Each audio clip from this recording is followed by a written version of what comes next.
आज का जो चैप्टर है बिल्कुल ब्रांड न्यू और बिल्कुल फ्रेश चैप्टर है। नाम है न्यूटन लॉज ऑफ मोशन।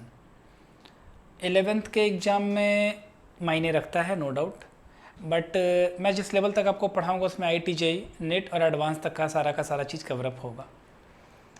उस चीज़ को स्टार्ट करने से पहले आज एक मोटिवेशनल कोट जो मैंने आपके लिए लिखा है वो मैं आपको ज़रा बताऊं। मीनिंग तो समझ रहे होगे, लेकिन मीनिंग का डेप्थ समझना ज़रूरी है। समझते तो सब लोग हैं बट डेप्थ नहीं समझते। It's not failure if you are still trying, you fail when you quit. ये ऑब्वियस सी बात है कि अगर आप कोई काम कर रहे हो और जब तक आप उस काम को करना छोड़ नहीं देते तब तक आप असफल नहीं होते। इसका मतलब ये है to win the game just remain in the game. अगर आपको जीतना है, सक्सेस अचीव करना है, तो आपको लगातार बना रहना पड़ेगा। और फेल आप तब होते हो जब आप क्विट कर देते हो, छोड़ देते हो उस जगह को। ये चैप्टर की ये कहानी ऐसी ही चलेगी। स्टार्ट करेंगे हम लोग सबसे पहले टाइप्स ऑफ फोर्सेस से। सबसे पहले किससे स्टार्ट करेंगे बच्चों? हम लोग टाइप्स ऑफ फोर्सेस से। और सारी कहानी जो हम लोग की है वो किस पे होने वाली है? टाइप्स ऑफ फोर्सेस पर ही होने वाली है। ठीक है, तो चलो इसे मिटाते हैं और स्टार्ट करते हैं different types of forces which are going to be used in this chapter. ठीक है, तो इसमें सबसे पहला जो कंसेप्ट है टाइप्स ऑफ फोर्सेस, उससे पहले मैं आपको फोर्स थोड़ा सा डिफाइन करना चाहूँगा। और जो फोर्स है उसका बेसिक डेफिनेशन क्या है ज़रा वो सुनिए, है ना? ठीक है, 9th में 10th में आपने जो पढ़ाई करी होगी फोर्स को लेकर के, वो होगा फोर्स इज ए पुश और pull which can change the direction of the motion of the body, which can change the shape and size of the body. उसी से थोड़ा सा एडवांस डेफिनेशन है, फोर्स इज ए पुश और pull which can change the momentum of the body, ये definition आपको लिखना चाहिए। मैं सारी कहानियाँ छोटी छोटी लिखवाऊंगा तो नहीं, आप लिख लेना। कॉपी कलम लेकर के वीडियो जब स्टार्ट हो तो उस समय से ही आपको लिखते चले जाना है, सारा नोट तैयार कर लेना है आपको। तो अब मैं आपसे क्या कह रहा था, फोर्स क्या है? एक धक्का या खिंचाव है, एक पुश है या एक पुल है विच can change the momentum of the body. अब मोमेंटम क्या है? मोमेंटम है मास इनटू वेलोसिटी। मतलब कि किसी बॉडी के वेलोसिटी को आप चेंज कर सकते हो। तो वेलोसिटी को चेंज करने का मतलब ये हो जाता है कि आप उसका डायरेक्शन को भी चेंज कर सकते हो। इसके अलावा आपने फोर्स के बारे में भी पढ़ा होगा कि उसका शेप एंड साइज से भी, फोर्स की मदद से आप शेप एंड साइज भी चेंज कर सकते हो। तो बेसिकली हम लोग को थोड़ा सा ये एडवांस डेफिनेशन अपने माइंड में रखना। फोर्स इज ए पुश और pull which can change the momentum of the body, और try to change the momentum of the body. Change कर ही देगा कोई गारंटी नहीं है, बट चेंज का प्रयास भी किया जा सकता है। जैसे मैं इस दीवार पे धक्का लगाऊं, ऑब्वियस सी बात है दीवार नहीं टूटेगी अगर, तो मैंने ट्राई तो किया, तो ये है फोर्स का बेसिक डेफिनेशन। अब ये हो गया फोर्स। अब इसके बाद हम लोग पढ़ेंगे इसके टाइप्स। क्या पढ़ेंगे? टाइप्स पढ़ेंगे। अब टाइप्स में मैं आपको ये नहीं पढ़ा रहा जो आपने बचपन में पढ़ा था, contact force, non contact force, ये फोर्स, ऐसा फोर्स, ये सब फोर्सों की चर्चा हम लोग नहीं करेंगे। हम लोग बेसिकली वो सारे फोर्सेस की चर्चा करेंगे जो हमें इस चैप्टर में पढ़ने हैं और उसके अकॉर्डिंग हमें न्यूमेरिकल्स बनाने होते हैं। तो उसमें सबसे पहले टाइप्स मत कह लो या ये, चलो फिर बात करें। सबसे पहले तो हम लोग बात करने वाले हैं ग्रेविटेशनल फोर्स की। किसकी बात करते हैं बच्चों? ग्रेविटेशनल फोर्स की। बहुत बढ़िया। हाँ, अब आपने क्लास 9th में 10th में पढ़ा होगा gravitational force F equals to G m1 m2 by r²। और इसे ही आगे आपने डिफाइन किया था, अगर आपको याद हो तो। अगर ये अर्थ के केस में हो, तो एक जो मास है वो मास ऑफ अर्थ होगा, और एक जो मास है वो बॉडी का है जिस पर आप ग्रेविटेशनल फोर्स निकालना चाहते हो, divided by the distance between the earth centre and that body का स्क्वायर। यस और नो? बाद में क्लास 9th में ही आपने पढ़ा होगा कि यहाँ पर स्मॉल g जो है, जिसे हम लोग commonly acceleration due to gravity बोलते हैं, वो जनरली इस फॉर्मूले से दिया जाता है Gme/r² से, है ना? तो इस हिसाब से ये जो फोर्स है हमारा, it now becomes F equals to mg, है ना? इसका मतलब ये हो गया कि जो किसी बॉडी पे जो फोर्स लगेगा due to earth pull of attraction, वो mg के द्वारा दिया जाएगा। यहाँ पे g क्या है बच्चों? एक्सेलरेशन ड्यू टू ग्रेविटी है। हाँ बहुत बढ़िया, एक्सेलरेशन ड्यू टू ग्रेविटी है। और m क्या है बच्चों, वो क्या है, मास है। क्या है, मास है, मास ऑफ द बॉडी, जिस पर आप ग्रेविटेशनल पुल या ग्रेविटेशनल फोर्स कैलकुलेट करना चाह रहे थे, वो उसका मास है। अब ये बात हो गई। अब जरा एक बात के लिए समझो, ये जो फोर्स है, इसी फोर्स को जो कि mg के बराबर, इसे हम लोग वेट भी कहते हैं। क्या कहते हैं बच्चों, वेट भी कहते हैं, वेट कहते हैं। मास एक कांस्टेंट क्वांटिटी है जो कि धरती पर, चाहे चांद पर, चाहे कहीं भी, वो कांस्टेंट रहेगी, बट जो g है वो वेरिएबल है। क्यों वेरिएबल है, क्योंकि यहाँ पे मास ऑफ अर्थ आता है। अगर इसी जगह इसी वेट को अगर आप मून पर जाके कैलकुलेट करना चाहो तो उसमें यहाँ पर मास ऑफ मून आ जाएगा, जिससे जी की जो वैल्यू है चेंज कर जाएगी। क्या बात समझ में आ रही है? तो इसका मतलब ये हो गया कि किसी बॉडी का जो वेट है वो mg के बराबर होता है। ये बहुत बेसिक सी चीज़ें हैं जो मैं आज आपको बता रहा हूँ, आप इसे माइंड में डालते चले जाएं और याद करते चले जाएं। तो ये है वेट, वेट जो होता है mg के बराबर होता है। किसी बॉडी पर जो ग्रेविटेशनल पुल है वही उसके वेट का कारण बनता है। तो इसका मतलब ये हो गया कि अलग अलग प्लैनेट पे जाएंगे तो हमारा वेट अलग अलग होगा, बट हमारा मास कांस्टेंट होगा। ठीक है, तो ये जो है, ये वेट जो है वो अलग अलग प्लैनेट के अकॉर्डिंग ये चेंज करते चला जाता है। बात सबको समझ में आ रही है क्या? ठीक है, चलो अब ये बात तो हो गई, वेट की कहानी तो हो गई। तो इसे ग्रेविटेशनल फोर्स बोलते हैं। इसे क्या बोलते हैं, ग्रेविटेशनल फोर्स बोल देते हैं, जो कि किसी बॉडी पर लगता होता है, वो mg के बराबर है। हमारे इस चैप्टर में इसका ये यूज है। ऐसे पूरा का पूरा ग्रेविटेशनल फोर्स आपको इसी 11th में ही पढ़ना है, ग्रेविटेशन नाम के एक चैप्टर पे, जो कि काफ़ी डिटेल स्टडी देता है आपको। बहुत सारी नई चीज़ों को एक्सप्लोर करने के लिए आपको मौका मिलेगा उसमें, बट फिलहाल यहाँ पर इतनी सी जानकारी। इसके अलावा इसको जरा पैसे समझो। जैसे मैं बात करूँ, ये एक बुक है, ये क्या है, एक बुक है। और ये जो बुक है हमारा, वो कहीं भी टेबल पे रखा गया है, कहीं भी किसी भी टेबल पे रखा गया है।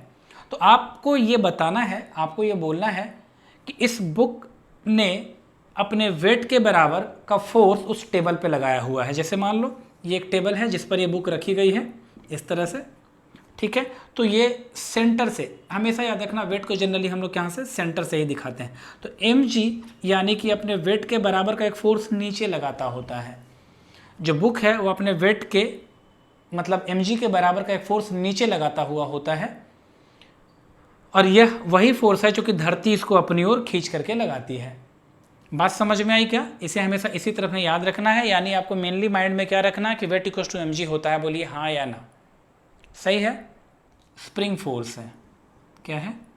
हाँ, स्प्रिंग फोर्स है।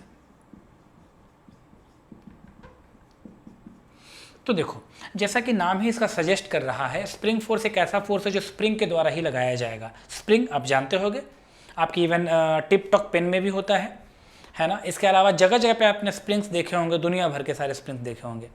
खैर, तो ये जो स्प्रिंग है वो स्प्रिंग फोर्स को जनरली हम डिनोट करते हैं एफ से, स्प्रिंग फोर्स है। और ये जो एफ एस है वो ऐसे दिया जाता है -kx। ये इसका मैग्नीट्यूड और मैग्नीट्यूड देता है, F S equals to -kx। अब यहाँ पे कौन क्या क्या है ये जरा समझ लो, इसको समझाता हूँ मैं। k को बोलते हैं बच्चों स्प्रिंग कांस्टेंट। क्या बोलते हैं बच्चों? Spring constant. ठीक है, k को बोलते हैं स्प्रिंग कांस्टेंट। और x क्या है? x क्या है? इलोंगेशन और कॉम्प्रेशन इन द स्प्रिंग। अब ये बात, दो चीज़ क्लियर हो गई। स्प्रिंग कांस्टेंट क्या है, थोड़ी सी चर्चा इस पर भी करूंगा। और यहाँ पे एक माइनस साइन आता है, उसका क्या मतलब, इस पर भी चर्चा करेंगे। ज़रा देखिए क्या क्या है वो सारी चीज़ें। जैसे मान लो मैंने इस जगह पे स्प्रिंग के एक एंड को फिक्स कर दिया, और ये इसका स्प्रिंग का नेचुरल लेंथ है। क्या है बच्चों? नेचुरल लेंथ है। ठीक है, चलो बहुत बढ़िया। अब मैंने क्या किया है, इस स्प्रिंग को थोड़ा इलोंगेट कर दिया है। तो जब मैं इलोंगेट करूँगा तो ज़रा देखना, स्प्रिंग का एक्चुअल लेंथ तो यही था, बट मैंने इतना इलोंगेट कर दिया। तो कितना इलोंगेट हो गया है? मान लो वो जो लेंथ है, जितना मैंने इसको इलोंगेट किया है वो x लेंथ पर है। जितना मैंने इसको इलोंगेट किया है वो कितना है? x है। तो इसको जरा ऐसे समझिए, बहुत अच्छे से समझना। जब आप स्प्रिंग को समझना जरा, जब आप स्प्रिंग को आप इधर की ओर इलोंगेट करते हो, इधर की ओर खींच कर किधर इलोंगेट करते हो, तो स्प्रिंग फोर्स किधर लगता है? इधर। इसका मतलब ये स्प्रिंग इलोंगेशन इधर हो रहा है और स्प्रिंग फोर्स उसको उल्टा लग रहा है। क्या बात समझ में आई? तो यहाँ minus sign stands for that. वो जो माइनस साइन है वो इसलिए है क्योंकि जो इलोंगेशन है वो हमारे अगर मान लो राइट हैंड साइड में हो रहा होगा तो जो स्प्रिंग फोर्स है वो लेफ्ट हैंड साइड में लगेगा, इसलिए हम लोग यहाँ माइनस साइन देते हैं डायरेक्शन अपोजिट होने के कारण से। तो माइनस साइन क्यों लगाया, इसका आपको रहस्य पता चल गया। अब बात उठती है कि सोचो जरा, अगर मैंने ये इलोंगेशन स्प्रिंग में नहीं रखा होता तो क्या स्प्रिंग हम पे कोई फोर्स लगाता? नहीं।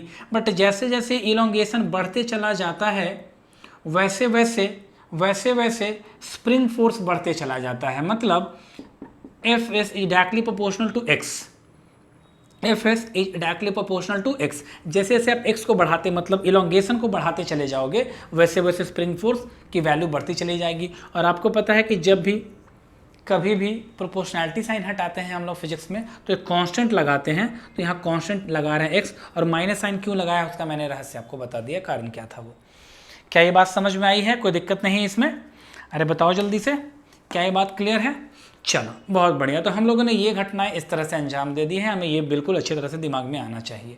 अब बात ये उठती है कि सर ये तो इलोंगेशन का केस था, बट क्या हो अगर मैं इसी स्प्रिंग को कंप्रेस करूं? तो कोई बात नहीं, कंप्रेस करते हैं अपन। चलो देखो जरा, ये नेचुरल लेंथ था, अब हम लोगों ने क्या किया, स्प्रिंग को थोड़ा सा ज़्यादा कंप्रेस कर दिया। तो देखो जरा, ये एक कॉम्प्रेशन है जिसे मैं एक्स से ही डिनोट कर रहा हूँ। तो जरा फील करो, जब आप किसी भी स्प्रिंग को, मान लो स्प्रिंग, और जब आप इसे कंप्रेस ऐसे करोगे, ऐसे, तो जरा समझना आप क्या कर रहे हो। एक्स तो इधर है, बट स्प्रिंग फोर्स उल्टा आपके हाथों पर, उल्टा जिस डायरेक्शन में आपने उसे कंप्रेस किया है उसके उल्टे में आपको वो फोर्स लगा के देता है। तो माइनस साइन तो उसी कारण से यहाँ भी होगा। और एक्स क्या है? कॉम्प्रेशन। इस केस में जितना ज़्यादा स्प्रिंग को आप कॉम्प्रेस करते हो उतना ज़्यादा ही आप पे स्प्रिंग फोर्स एक्टिव होता है, उतना ही ज़्यादा मैग्नीट्यूड में आप पर लगता है। क्या ये बात क्लियर है? तो अब से आपको हमेशा एक बात है ध्यान में रखनी, वो क्या कि spring force equal to minus K x.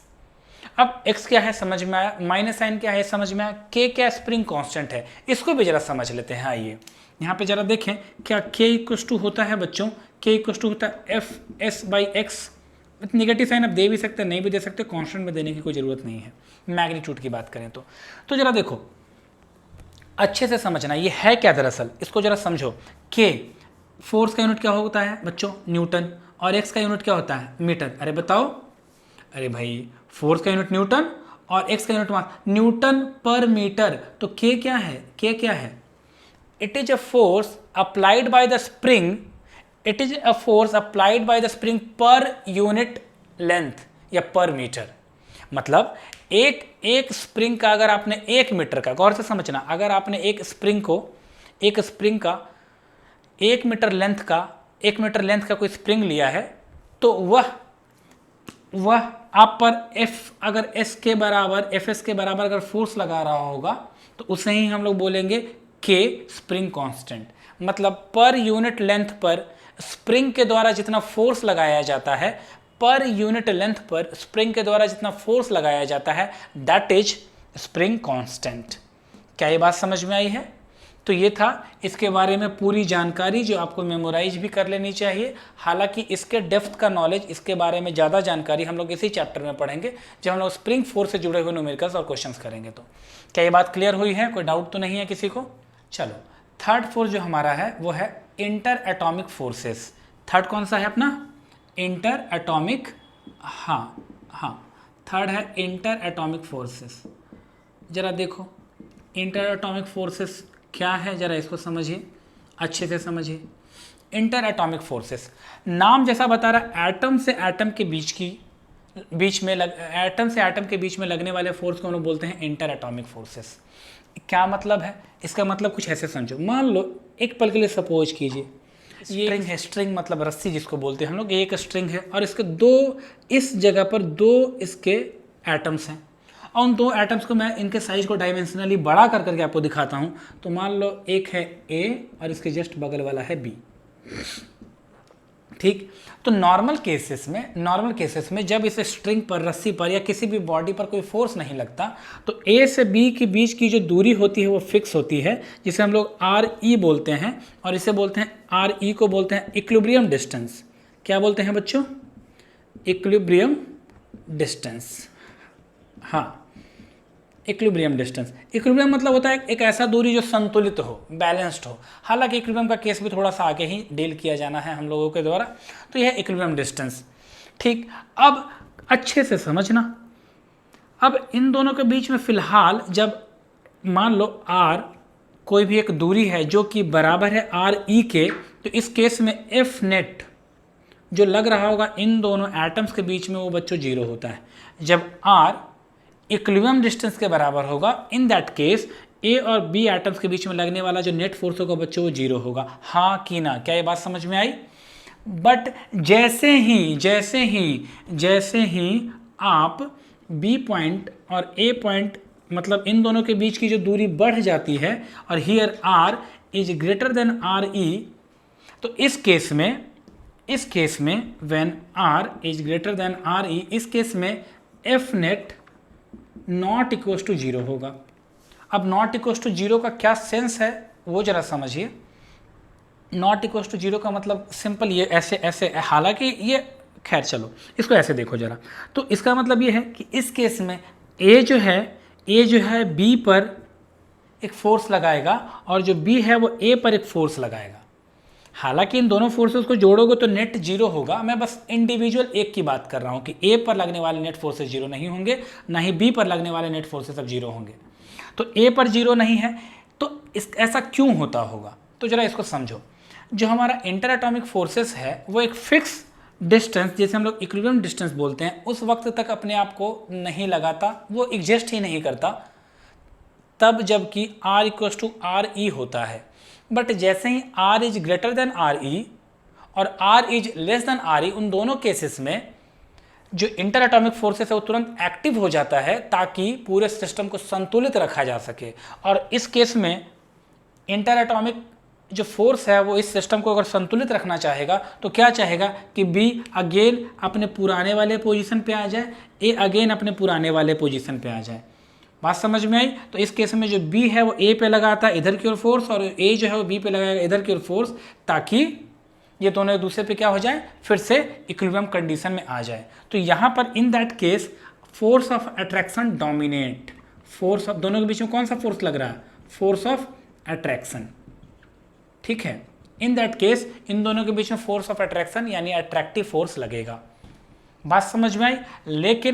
लेकिन अगर ऐसा हो r जो है वो लेस देन आर ई हो जाए, मतलब इक्विलिब्रियम डिस्टेंस से r छोटा हो जाए, तो क्या होने का मतलब है? मतलब ये हो गया a यहाँ आ जाए और b यहाँ आ जाए। अब इन दोनों के बीच की दूरी b यहाँ है और a यहाँ है।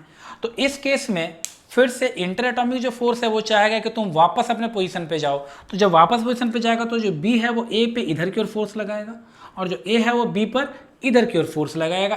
तब तक लगाता रहेगा तब तक जब तक कि r equals to R E ना हो जाए। इस केस में कौन सा फोर्स डोमिनेट कर गया? इस केस में फोर्स ऑफ रिपल्सन डोमिनेट कर रहा है। फोर्स ऑफ रिपल्सन लगने लगेगा। क्या मेरी बात समझ में आई है बच्चों? क्या ये बात पूरी तरह से क्लियर है? तो ये इस केस में फोर्स ऑफ रिपल्सन जो है एक्टिवेट हो जाता है और इस तरह से सिस्टम को पुराने इक्विलिब्रियम स्टेट में पहुंचाने का पूरा एफर्ट लगा देता है। इसमें कोई दिक्कत है तो पूछ लीजिए। क्या ये बात मेरी पूरी क्लियर हुई है, हाँ कि ना? किसकी बात करेंगे बच्चों? टेंशन फोर्स की बात करेंगे। देखो जरा, टेंशन फोर्स है क्या? दरअसल जैसा कि नाम से ही लग रहा है, टेंशन मतलब खिंचाव। टेंशन मतलब क्या? खिंचाव। तो जरा इसके ये होता क्या है जरा ये समझिए, और इसका डायरेक्शन क्या होता है ये समझिए। तो इसका डायरेक्शन बहुत कीमती है न्यूमेरिकल्स बनाने के दौरान, बहुत कीमती है, ये समझ जाना। देखो जैसे मैं एक बात करूं कि मान लिया जाए ये एक रूफ है और ये एक स्ट्रिंग है, स्ट्रिंग रस्सी है जिससे एक ब्लॉक हैंग कर रहा होगा। एक रूफ से हैंग कर रहा है स्ट्रिंग, जिससे हैंग कर रहा है नीचे में क्या? एक ब्लॉक। अब जरा समझो, तो ब्लॉक तो ये इसके क्या होंगे? एटम्स होंगे अलग अलग जगह पर, अलग अलग जगह पे एक यहाँ भी एटम होगा और एक यहाँ भी एटम्स होंगे या मॉलिक्यूल्स होंगे। तो अब यहाँ पर हमें समझना है टेंशन का क्या मतलब है। तो जरा इसको समझिए। निश्चित है कि जो रूफ है, रूफ यह स्ट्रिंग को हैंग करके रखा हुआ है, मतलब स्ट्रिंग पर ऊपर की ओर एक फोर्स लगा रहा है। तो अगर मैं मान लो बात करूं पॉइंट ए की, पॉइंट बी की और पॉइंट सी की, तो अगर मैं ए पॉइंट के लिए आपको कुछ समझाना चाहूं तो रूफ क्या लगा रहा होगा, ए पॉइंट पर कैसा फोर्स लगा रहा होगा, ऊपर की ओर फोर्स लगा रहा होगा। तो रूफ के द्वारा ए पर लगने वाला जो टेंशन फोर्स है बच्चों वो ऊपर है, बताइए हाँ कि ना।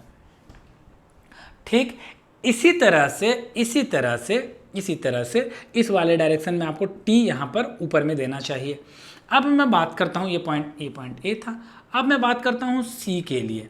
तो सी पर जो ब्लॉक है वो क्या चाह रहा है कि वो स्ट्रिंग को नीचे लेके आए, तो जो ब्लॉक है वो उस पर नीचे की ओर एक टेंशन लगा रहा होगा। यस सर, कोई दिक्कत नहीं। तीसरा एक पॉइंट और है हमारे पास, वो है बी पॉइंट। तो बी पॉइंट पर जरा देखो, बी के जस्ट ऊपर वाला जो एटम होगा वह बी पर ऊपर की ओर एक फोर्स लगा रहा होगा। सिमिलरली बी के नीचे वाला जो होगा उस पर एक नीचे की ओर फोर्स लगा रहा होगा।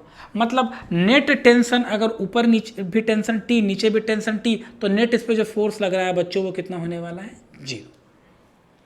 ठीक इसी तरह से बात करें पॉइंट ए के लिए। तो जो रूफ है वो इस पे ऊपर की ओर एक टेंशन लगाना चाह रहा था, बट एटम ए के नीचे वाले जितने भी पूरा ये जो सिस्टम है उस पर नीचे की ओर फोर्स लगा रहा है जो कि टेंशन के ही बराबर होगा। तो यहाँ पर भी जो एफ नेट है वो कितना होने वाला है बच्चों, 0 ही होने वाला है। सिमिलरली फॉर सी, ब्लॉक तो चाह रहा है नीचे की ओर एक टेंशन लगाना, ब्लॉक तो चाह रहा है नीचे की ओर एक फोर्स लगाना, लेकिन इसके ऊपर के जितने भी पार्ट्स हैं चूंकि वो स्ट्रिंग से बंधे हुए हैं तो वो उसको ऊपर की ओर भी उतनी ही ताकत से खींच रहे हैं। मतलब एक पॉइंट ऊपर भी लग रहा होगा, जो टेंशन होगा नेट फोर्स यहाँ पर भी होने वाला है 0। इसका मतलब ये है कि स्ट्रिंग पर नेट किसी भी पॉइंट को अगर आप ले लो, तो उस पर F net summation of force 0 होता है। और ये हमारा कॉमन सेंस भी कहता है कि सर अगर फोर्स 0 नहीं होता तो इधर ये जो पॉइंट ए है ये ऊपर जाता या नीचे जाता। इसको ऐसे समझिए कि मान लीजिए कि कटप्पा ने और कल्लू ने दोनों ने मुझे इधर से और इधर से खींचना शुरू कर दिया। कटप्पा अगर ज़्यादा ताकतवर है तो निश्चित मैं इधर जाऊंगा, बट अगर कल्लू ज़्यादा मजबूत है तो इधर जाऊंगा। बट अगर मैं यहीं पर हूँ, इसका मतलब दोनों ने नेट फोर्स जो लगाया वो बराबर लगाया होगा। बात समझ में आई या नहीं आई? तो इसका मतलब है कि टेंशन यहाँ भी 0, यहाँ भी 0, यहाँ भी 0। मतलब थ्रू आउट स्ट्रिंग में टेंशन सभी जगह पे 0 होता है। बट किसके संदर्भ में बात टेंशन की पूछी जा रही है उसके अकॉर्डिंग आपको डायरेक्शन अच्छे से पता होना चाहिए। किसके संदर्भ में डायरेक्शन पूछा जा रहा हो उसके अकॉर्डिंग डायरेक्शन आपको अच्छे से पता होना चाहिए। मैं ये समझाना आपको चाह रहा था। क्या ये मेरी बात क्लियर है, हाँ कि ना? चलिए बहुत बढ़िया। बात कर रहे हैं हम लोग कांटेक्ट किसकी, कांटेक्ट फोर्स की। ठीक है, अब कांटेक्ट फोर्स की बात कर रहे हैं हम लोग। अब ये जो है खुद ब खुद 2 भागों में बटा हुआ है। कितने भागों में बटा है बच्चों? 2 भागों में। एक है नॉर्मल फोर्स और दूसरा है फ्रिक्शनल फोर्स या फ्रिक्शन, फोर्स ऑफ फ्रिक्शन या फ्रिक्शनल फोर्स। ये 2 पार्ट में है। तो न्यूटन लॉज ऑफ मोशन को पढ़ाने के दौरान ही उसका जो अगला पार्ट है वो है फ्रिक्शनल फोर्स। हम लोग इसकी चर्चा वहाँ पर बहुत डिटेल में करेंगे। But Newton laws of motion की पढ़ाई करें और नॉर्मल फोर्स के बारे में चर्चा ना हो और ना ही उसकी जानकारी हो, ये तो असंभव सा है। तो आपको सबसे पहले हमें आज पढ़ना है नॉर्मल फोर्स। नॉर्मल फोर्स की चर्चा हमें ध्यान में रखनी है और नॉर्मल फोर्स के बिहाफ पर ही हम लोग बहुत सारे न्यूमेरिकल्स भी करेंगे। पहले नॉर्मल फोर्स के बारे में करेंगे, फिर और कुछ करेंगे। फिलहाल जैसा कि नाम सजेस्ट कर रहा है, नॉर्मल मतलब होता है बच्चों परपेंडिकुलर। नॉर्मल मतलब क्या होता है बच्चों? परपेंडिकुलर। तो ये जो फोर्स है वो हमेशा परपेंडिकुलर लगेगा। अब बात उठती है कि किसके परपेंडिकुलर लगेगा, वो समझाने के लिए मैं आपको एक डायग्राम दिखाता हूँ और 1-2-3 चीज़ मैं आपको लिखवाऊंगा जो आपको ध्यान में रखना चाहिए। जैसे let suppose we have a table. क्या है बच्चों? हमारे पास एक टेबल है और हम लोगों ने एक बुक जो है वह ऐसे इस पर रख दी है। मैं यहाँ पे फिजिक्स की बुक रखूँ तो तुम लोग बुरा तो नहीं मानोगे ना कि सर आप फिजिक्स ही क्यों रख रहे हो, मैं कुछ और रखूँगा। ठीक है, चलो मैंने फिजिक्स की बुक रखी है। मान लो कि इसका मास m है, तो आपको तो पता है अगर इसका मास m है तो अपने वेट के कारण से बच्चों ये नीचे की ओर एक फोर्स लगाएगा, W = mg। ठीक है, एक बात बताओ, अगर यह पेन है तो इसका मास भी होगा और जी भी होगा, तो mg के कारण से ये नीचे एक फोर्स लगा रहा होगा, हाँ कि ना? तो अगर मैंने इस पेन को हवा में छोड़ दिया तो अपने mg फोर्स के कारण से ये नीचे गिरते चला जाएगा, अर्थ इसको अपनी और उस फोर्स से नीचे को अट्रैक्ट कर लेगी, बोलिए हाँ।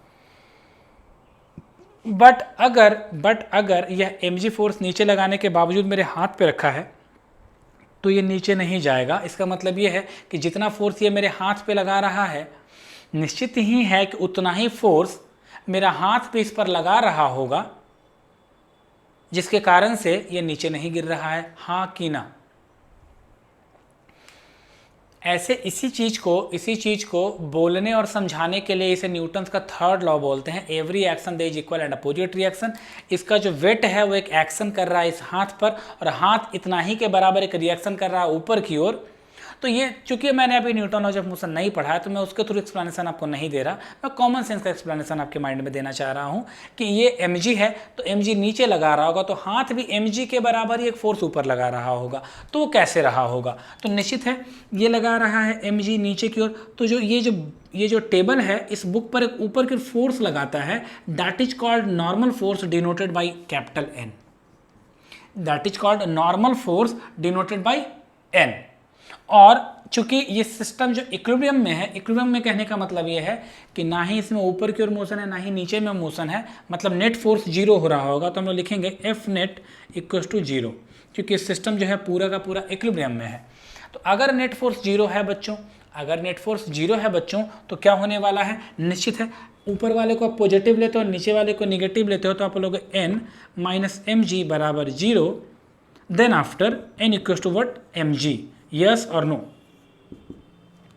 इसका मतलब ये है कि जो टेबल है वह इस बुक पर ऊपर की ओर एक नॉर्मल फोर्स लगाएगा जो कि mg के ही बराबर होता है, और हमें इसे याद रख लेना चाहिए। अब बात उठती है कि सर इसको नॉर्मल फोर्स क्यों बोला गया?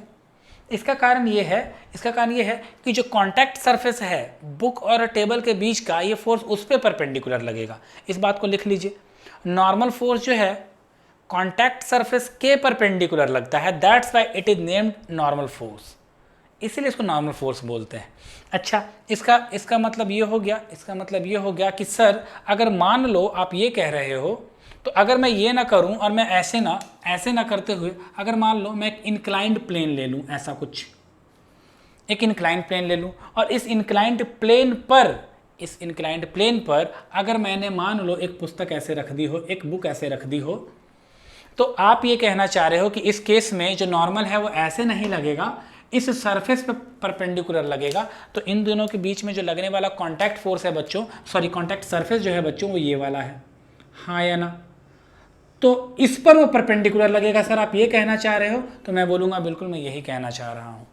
इस केस में जो नॉर्मल फोर्स है हमारा, वह ये जो इन दोनों का कॉन्टैक्ट सरफेस है, जो कॉमन कॉन्टैक्ट सरफेस है, उस पर परपेंडिकुलर लगता है। और हमेशा इस बात को ध्यान रखें, कभी नहीं भूलना है कि जो कॉमन कॉन्टैक्ट जो सरफेस है उस पर नॉर्मल फोर्स हमेशा परपेंडिकुलर लगेगा, पहली बात।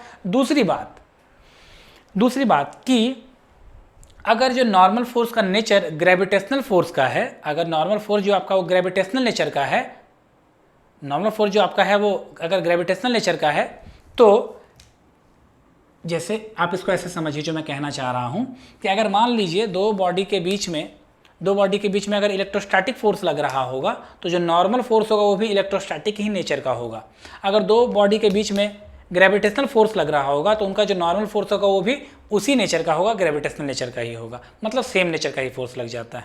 ये बात भी आपको याद रखनी चाहिए। क्या मेरी बात क्लियर हुई है? तो चलो अब इसी हिस्से में हम लोग नॉर्मल फोर्स से रिलेटेड कुछ डायरेक्शंस को चेक करेंगे। इसी हिस्से में हम लोग क्या करेंगे, अलग अलग सरफेसेस का अलग अलग केस लेकर करके नॉर्मल फोर्स का डायरेक्शन चेक करेंगे। और जरा वो भी कर लेते हैं, जरा देखिए, चलिए आइए कुछ एग्जाम्पल्स लेते हैं हम लोग बच्चों, जिससे हम लोग ये पता कर लेंगे कि हमें डायरेक्शन नॉर्मल फोर्स का निकालना आ रहा है या नहीं आ रहा है। तो जरा देखिए, एग्जाम्पल एक ले लो।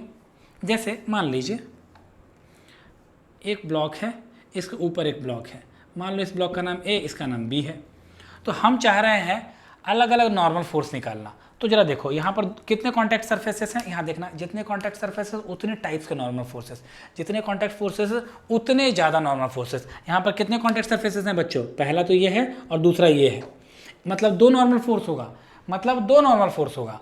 और इसको जरा बहुत अच्छे से सीखो, जरा मैं जो बताने वाला हूँ। ए जरा गौर से देखना, ए को मैं अलग करके दिखा रहा हूँ, इसे हम लोग जनरली बोलते हैं फ्री बॉडी डायग्राम, इसे बोलते हैं free body diagram. Free body diagram में जिस बॉडी पर सारे फोर्सेस लगते हैं उसे अलग करके दिखाया जाता है, उसे फ्री बॉडी डायग्राम कहते हैं। हालांकि इसके भी कुछ नियम हैं जो थोड़ा और आगे जाकर के मैं आपको समझाऊंगा। तो फिलहाल देखो इसे, तो निश्चित है ए पर बच्चों जो नीचे की ओर लग रहा होगा तो MAG, मान लो इसका जो मास है वो MA है और मान लो इसका जो मास है वो MB है, मानते हैं। तो नीचे लग रहा होगा MAG, भाई नीचे की ओर फोर्स लग रहा होगा MAG, ग्रेविटेशनल फोर्स जिसे बोला था।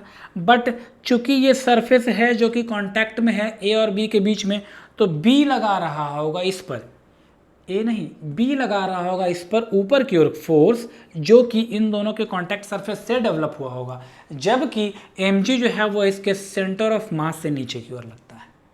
आज समझ में आई? ठीक है, तो ऊपर में फोर्स लग रहा होगा, मान लो N, तो मैं इसे NA बोल देता हूँ। इससे मैं क्या बोल देता हूँ बच्चों, NA बोल देता हूँ, हाँ कि ना। क्या ये बात समझ में आई है? ठीक ठीक ठीक ठीक। तो यहाँ पर हम लोग लिख सकते हैं, यहाँ पर हम लिख सकते हैं NA बराबर MAG। This is the equation number 1। ठीक, अब चर्चा थोड़ी सी आगे हो। अब इसी तरह से B का भी फ्री बॉडी डायग्राम बनाए हम लोग। इसे जनरली फ्री बॉडी डायग्राम को FBD बोलते हैं, शॉर्ट में, बहुत फेमस टर्म है FBD। तो यहाँ पे है B, तो निश्चित है B, अगर मैं बताऊँ आपको B यहाँ लिख रहा हूँ मैं, तो ये सेंटर से नीचे की ओर लगेगा MBG, यस सर। और इस सरफेस से भाई B वाले पर नॉर्मल कौन लगाएगा, वो लगाएगा कौन, अर्थ लगाएगी, अर्थ लगाएगी ना, क्योंकि ये सरफेस पर है। वो नीचे से ऊपर की ओर, ऐसे हम लोग बोलते हैं NB, इसे बोलते हैं NB। क्या ये बात क्लियर है? सही है। अब अच्छा, क्या मुझे यहाँ पर लिखना चाहिए NB बराबर MBG? क्या मुझे यहाँ लिखना चाहिए NB बराबर MBG?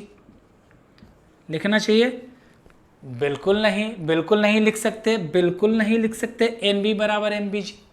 इसका कारण समझो, NB बराबर MBG बिल्कुल नहीं लिख सकते। इसका समझिए कारण क्या है। इसका कारण ये है क्योंकि जो B है उस पर ऊपर पर भी एक फोर्स, उसके ऊपर एक मास रखा गया है, तो वो भी नीचे की ओर एक फोर्स लगा रहा होगा। कॉमन सेंस लगाओ, नॉर्मल रिएक्शन हमेशा दोनों सरफेसेस के द्वारा लगाए जाते हैं। तो जब जो B है वो A पर नॉर्मल फोर्स लगा रहा है, कितने के बराबर, NA के बराबर, तो उतना ही के बराबर A भी लगा देगा नीचे की ओर नॉर्मल फोर्स।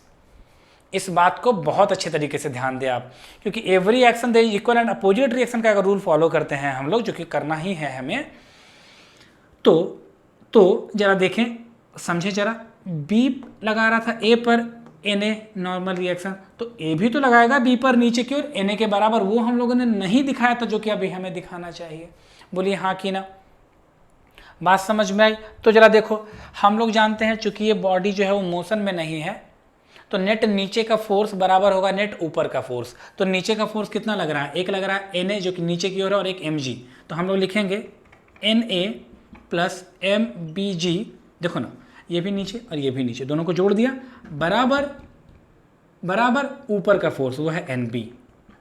तो इस केस में जो NB होगा वो इतना होगा, वो इतना होगा। बात समझ में आई? अब जिन बच्चों के माइंड में थोड़ा सा प्रॉब्लम चल रहा हो कि सर ये ऐसे कैसे हुआ, तो उसको ज़रा लिटरली बेटा ऐसे समझो। आपने A रखा है ना, तो जब A रखोगे तो B पर ज़्यादा फोर्स लगेगा A के वेट के कारण से भी, तो इन दोनों का कंबाइंड। अब इसको ऐसे समझो कि अर्थ के लिए A और B अलग अलग नहीं है, उसके लिए तो ये दोनों मिल करके नीचे दबाना चाह रहा है, तो अर्थ उतना ही बराबर का फोर्स ऊपर लगा देगा, जिसे हम लोग क्या बोले, अर्थ से लगने वाला जो नॉर्मल रिएक्शन वो कितना है बेटा, MB है। तो NB क्या करेगा, इसका भी मास और इसका भी मास, दोनों के मास के बराबर के ऊपर में नॉर्मल रिएक्शन लगा देगा। तो जरा देखो, तो NA को तुमने क्या लिखा था, MAG ही तो लिखा था। तो यहाँ जरा देखो ना, MAG plus MBG equals to NB, यानी अर्थ के द्वारा लगाया गया जो नॉर्मल रिएक्शन है जो कि B पे लग रहा है, वह दोनों के मास के सम के बराबर हो जाएगा, सॉरी दोनों के वेट के सम के बराबर हो जाएगा। क्या ये बात समझ में आई है, हाँ कि ना? इसी तरीके से 2 लिया हम लोगों ने, इसी तरीके से हम लोग 3 भी ले सकते हैं। तो चलो 3 भी ले लेते हैं, वो भी देखो। एग्जाम्पल नंबर 2 है कैसा। एग्जाम्पल नंबर 2 में हम लोग क्या ले रहे हैं, सेम वैसे ही एग्जाम्पल्स हैं, बट इसमें हम लोगों ने 3 ब्लॉक सिस्टम लिया है। एक का नाम A, दूसरे का नाम B और तीसरे का नाम कितना ले लिया बच्चों, C नाम ले लिया उसका। ठीक है, तो उसी हिसाब से तीनों का वेट भी मेंशन कर दो। इसका वेट होगा MC, इसका वेट होगा MB और इसका वेट होगा MA। ठीक, तो सबसे पहले ऊपर से चलेंगे, ऊपर से नीचे की ओर चलेंगे। क्या मेरी बात समझ में आ रही है सभी को? तो देखो जरा, ये रहा C। तो C के कारण से नीचे इसका सेंटर ऑफ मास से नीचे की ओर एक फोर्स लगेगा, उसे बोलेंगे हम लोग MCG। यस और नो? और B के सरफेस से ऊपर की ओर लगेगा, B के सरफेस यानी कि C के नीचे वाले सरफेस से ऊपर की ओर एक फोर्स लगेगा, हम लोग बोलेंगे इसे NC।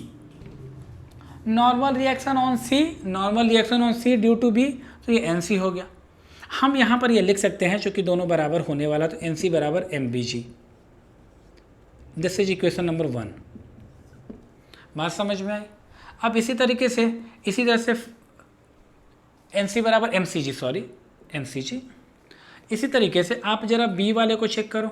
अब B वाले पे हम लोग क्या कर रहे हैं, इसी तरह से B वाले में क्या नीचे लगेगा, क्या लगेगा बच्चों, MBG। अरे बोलो हाँ, अरे बताइए, MBG। बहुत बढ़िया। और इसके नीचे वाले सरफेस से ऊपर की ओर लगेगा NB, चूंकि ये ब्लॉक B है, तो है ना। बट इस पर बस इतना ही काफ़ी है या कुछ और भी लगेगा, ये बता दो। क्या इतना ही काफ़ी है या कुछ और भी लगेगा, जल्दी बताइए। और लगेगा, कौन सा, NC ऐसे नीचे लगेगा। बहुत बढ़िया, है ना। तो अब नीचे वाले सबको सम कर दो। अब सम करके भी लिख सकते हैं, नहीं तो दूसरा तरीका भी है लिखने का, ऐसा कोई बड़ी बात नहीं है। आप ऊपर वाले को पॉजिटिव लेते हो तो ऊपर वाले को पॉजिटिव ले लो, यस सर। नीचे वाले को माइनस लेते हैं MBG, नीचे वाले को माइनस लेते हैं -NC। और चूंकि नेट इस बॉडी का मोशन ना ऊपर हो रहा ना नीचे हो रहा है, तो जस्ट रखा हुआ है, नेट फोर्स का सम कितना हो रहा है बच्चों, 0। इसे इक्विलिब्रियम कंडीशन बोलते हैं, अगर, है ना, इसे लीनियर इक्विलिब्रियम बोलते हैं। तो इस केस में अब माइनस माइनस उधर जाएगा तो क्या होगा, प्लस हो जाएगा। तो यहाँ से NB बराबर क्या आ जाएगा, जरा देखो, MBG प्लस NC। और NC की वैल्यू कितनी है, MCG। तो आप डायरेक्ट यहाँ पे MCG लिख दो, है ना। तो ये वाली बात आ गई। इसे इक्वेशन नंबर 2 ले लीजिए। क्या मेरी बात क्लियर है? चलो इसी तरीके से अब A का फ्री बॉडी डायग्राम खींच लेते हैं। A का फ्री बॉडी डायग्राम खींच लो। तो A जरा देखो, तो A नीचे की ओर क्या लगाएगा MAG, ऊपर की ओर क्या लगेगा NA, यस और नो। ठीक है, लेकिन क्या सिर्फ NA ही लगेगा, नहीं सर, एक और लगेगा A पर, B के द्वारा लगाया जाएगा, वो NB भी तो लगेगा। अरे बताओ, हाँ ठीक है। तो जो नीचे में लग रहा है वो कितना हो गया बच्चों, NB प्लस MAG बराबर ऊपर वाला NA, हाँ कि ना, ठीक है। और NB कितना है बच्चों, NB कितना है, MBG प्लस MCG। तो ये हो जाएगा MBG plus MCG plus MAG बराबर नॉर्मल NA। अब इसको थोड़ा ऐसे भी समझो, इसको थोड़ा ऐसे भी समझो कि अर्थ के लिए ये तीनों मास एक ही के जैसा तो बिहेव करेगा भाई। 5 kilo plus 10 kilo plus 15 kilo नहीं, तो ये पूरा 30 kg हो गया। तो ये जो 30 kg अर्थ के लिए तो बराबर जैसा फील करेगा। जरा देखो, तीनों का मास सब G सब में कॉमन ले लीजिए, तो Na जो निकल के आएगा आपका वो आ जाएगा Ma plus MB plus MC whole common G। और जरा देखो, ये तीनों का मास ऐड हो गया, जैसे मैंने 30 kg बताया, और G से मल्टीप्लाई होगा, तो ये normal reaction due to earth लगेगा on A, due to earth on A। तो ये पूरा का पूरा हो गया। क्या ये बात समझ में आई है? तो इस तरह से हम लोग नॉर्मल रिएक्शन के कैलकुलेशंस को करते चलेंगे। अगले क्लासेस में भी हम लोग इसकी कैलकुलेशंस की चर्चा करेंगे। तो ये बहुत अच्छी बात हो गई। चलो एग्जांपल नंबर 2 हम लोगों ने कर लिया। अब एग्जांपल नंबर 3 कर लेते हैं, जिसमें डायरेक्शन का मेन खेल होने वाला है। बहुत बढ़िया। अब जरा देखो बच्चों, अब एक और एग्जाम्पल ले रहा हूँ। एग्जाम्पल नंबर कौन सा हो जाएगा, 3 हो जाएगा ये। जरा देखो, ये एक बड़ा सा कंटेनर है कुछ ऐसा, ठीक है। इसमें क्या किया हम लोगों ने, 2 बड़े बड़े से स्फेरिकल गेंदें रखी गई हैं, बॉल्स रखी गई हैं कुछ ऐसी। थोड़ा डायग्राम के लिए माफ़ करना, मैं इससे बेहतर नहीं बना पाता। आई थिंक ये ऐसा कुछ होने वाला है। सही है क्या, दिख रहा है सभी को साफ साफ, बढ़िया। जल्दी बताओ।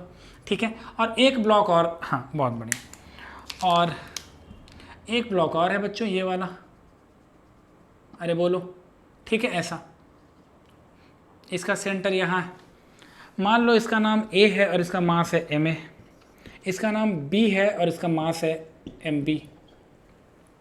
ठीक, तो अब आपको क्या करना है, ये यहाँ पे भिड़ा हुआ है, बिल्कुल कांटेक्ट में है इस जगह पे, तो अब आपको क्या करना है, सारे नॉर्मल फोर्सेस दिखाने हैं, और सारे नॉर्मल फोर्सेस दिखाने हैं, फिर उसका कैलकुलेशन भी करना है। तो नॉर्मल फोर्स दिखाएं फिर उसका कैलकुलेशन भी करें, तो कैसे करेंगे ज़रा वो देख लीजिए, ज़रा आसानी से सीखते चलेंगे, कोई घबराने वाली बात नहीं है, कोई घबराने वाली बात नहीं है। पहले ए को ज़रा चेक करो, मैं ए को बाहर निकाल लेता हूँ, ज़रा ए को वहाँ से बाहर निकाल लेते हैं, सारे डायरेक्शन को दिखाएंगे। मान लीजिए ये है, ठीक, तो ज़रा देखो, तो ए इधर पर, ए इधर की ओर एक फोर्स लगाएगा, तो ये जो वॉल है वो ए पर इधर की ओर एक नॉर्मल रिएक्शन लगाएगा ऐसे, ठीक है। ये पॉइंट को मान लीजिए आप 1, इसे मान लीजिए आप 2, इसे मान लीजिए आप 3, इसे मान लीजिए आप 4, तो ये जो लगा रहा है इसे मैं N1 बोल रहा हूँ। ये जो वॉल है वो इस पर इधर की ओर एक फोर्स लगाएगा। याद रखना, स्फेरिकल बॉडी पर जो भी नॉर्मल रिएक्शन लगेंगे वो हमेशा उसके सेंटर से ही होके जाते हुए महसूस होंगे आपको। क्यों? क्योंकि आपको पता है किसी भी स्फेरिकल बॉडी पर जो परपेंडिकुलर होता है वो हमेशा उसको सेंटर से होके जाता है। क्लास 9 का थ्योरम भी होगा मैथ का, अगर आपने ध्यान दिया हो तो।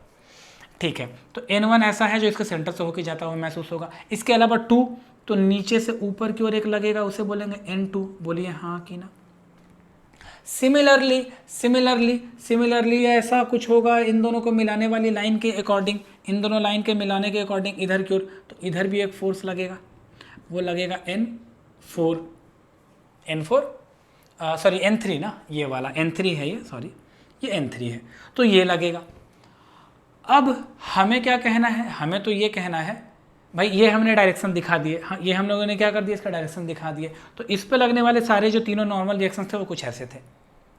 अब बात किसकी करें, अब बात करें छोटे वाले गेंद की, तो छोटा वाला जो गेंद है उसको तुम लोगों ने B बोला हुआ, तो चलो B को बना लेते हैं।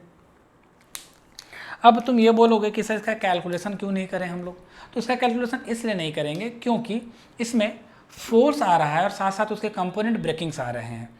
तो मैं फिर आपको नॉर्मल रिएक्शंस के नॉर्मल फोर्सेस के आपको बस डायरेक्शन दिखाना चाह रहा था। इसके कैलकुलेशन हम लोग आगे करेंगे, ईजिली करेंगे, बहुत आसान सा चीज़ है, बट अभी नहीं कर रहे क्योंकि इसमें कंपोनेंट्स ब्रेक होगा और फिर उसके बाद कुछ और थोड़ा खेल होता है। तो जो समझ रहे हो, जो थोड़ा सा आगे पढ़े हो, वो समझ गए होंगे सर मैं क्या कहना चाह रहा हूँ, बट जो नहीं समझ रहे पेशेंस रखो, सब समझ में आएगा।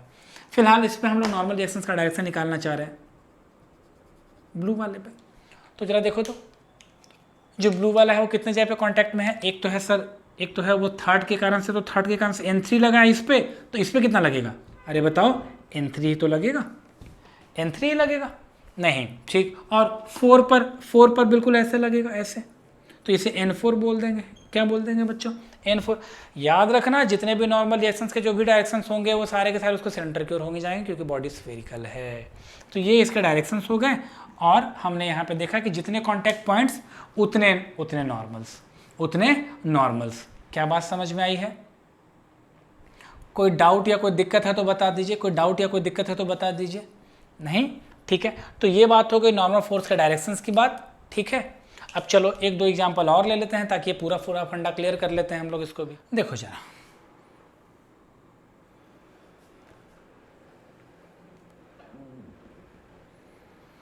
ऐसा, और हमने क्या किया है, इस पर एक ब्लॉक को इस तरह से रख दिया, हमने एक ब्लॉक को क्या कर दिया, इस पर रख दिया, और एक छोटू सा ब्लॉक जो है वो यहाँ पर भी है इस तरह से। तो इस पर हमें सारे नॉर्मल फोर्सेस दिखाने हैं, मतलब डायरेक्शन दिखाना, सिंपल, बस इससे ज़्यादा कुछ नहीं करना। तो ज़रा कॉमन सेंस लगाओ। पहले तो आप देखो ज़रा, ये बड़ा वाला ब्लॉक है ए बी और ये सी, 3 ब्लॉक्स हैं जो एक दूसरे के कांटेक्ट में हैं, तो सब पे नॉर्मल रिएक्शंस निकालने हैं हमें। तो ज़रा देखो, कॉमन सेंस लगाओ। अगर मैं बात करूँ ए की, तो ज़रा देखते रहना, ए की, तो ए पे कितने ब्लॉक्स रखे गए, 2, तो 2 कॉन्टैक्ट सरफेसेस बन रहा है, एक तो सी के कारण से बच्चों और एक बी के कारण से बच्चों। तो सी लगाएगा ऐसे परपेंडिकुलर इस तरह से अंदर की ओर, एन सी। सिमिलरली बी लगाएगा एन बी, हाँ कि ना, दोनों इस पे से लगाने वाले हैं। ठीक, इसके अलावा एक फोर्स और लग सकता है, अगर अर्थ को भी कैलकुलेट कर लें, अर्थ को भी हम लोग अपने पेरीफेरी में ले लें, तो अर्थ भी लगाएगी ऐसे perpendicular to the surface N. इसी तरह से इस पे तो सारे लगने वाले फोर्सेस ए वाले कंप्लीट हो गए। बात करें अगर बी की, तो बी पे जरा चेक करो, बहुत अच्छे समझना, बी ऐसे है, ऐसे, बी ऐसे, ठीक है सर। तो चलो गौर से देखो, बी पर तो ऐसा लगेगा, अरे बोलो, जैसे आपने क्या बोला था एन बी, भाई बी इस पे लगा रहा है इधर की ओर, तो ये लगाएगा बी पे उधर उल्टा की ओर, एन बी।